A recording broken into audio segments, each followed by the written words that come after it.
বোঝে 7 তারিখে নির্বাচন হবে না, 7 তারিখে শেখ হাসিনার গণভবন থেকে দলীয় কাউন্সিল হবে মূল আওয়ামী লীগের সাথে, স্বতন্ত্র আওয়ামী লীগের সাথে, দামি আওয়ামী লীগের সাথে, ফেক আওয়ামী লীগের সাথে, রাজাকার আওয়ামী লীগের সাথে, আলবদর আওয়ামী লীগের সাথে, নব্য হানাদার আওয়ামী লীগের সাথে, ঘুষখোর দলভাঙা আওয়ামী লীগের নির্বাচন।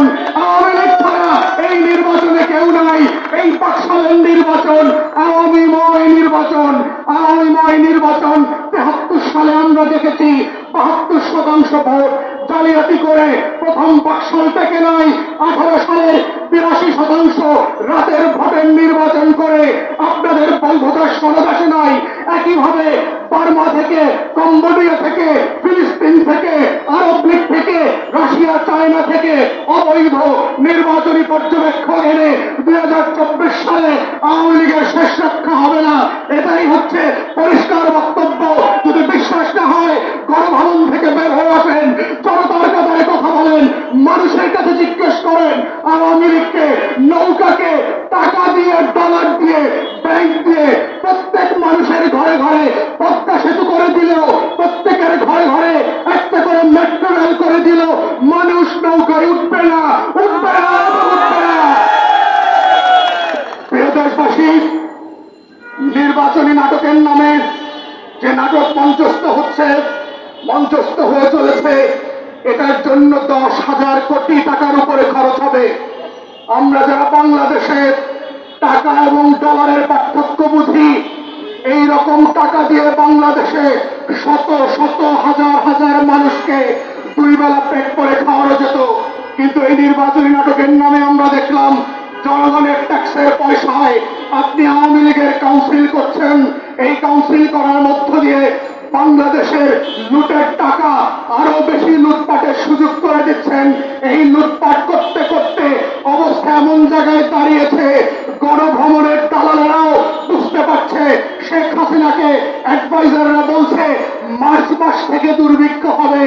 দুর্ভিক্ষ মারছে না, আমরা দুর্ভিক্ষে আছি।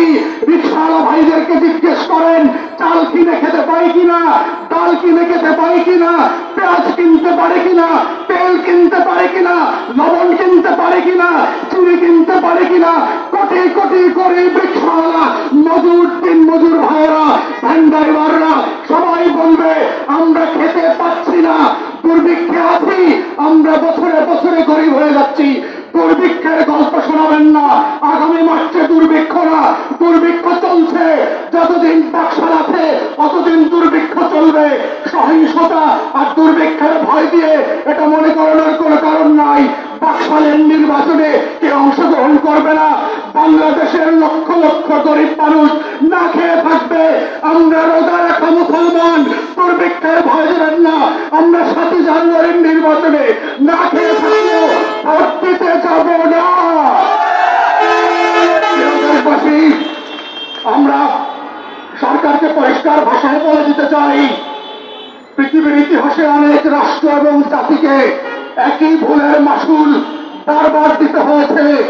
প্রথম বাকশালের মাসুল আমরা কয়েক যুগ ধরে দিয়েছি।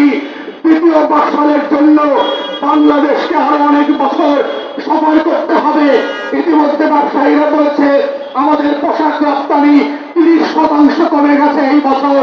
এই বছরের প্রথম 8 মাসে 300-র উপরে গার্মেন্টস বন্ধ হয়ে গেছে।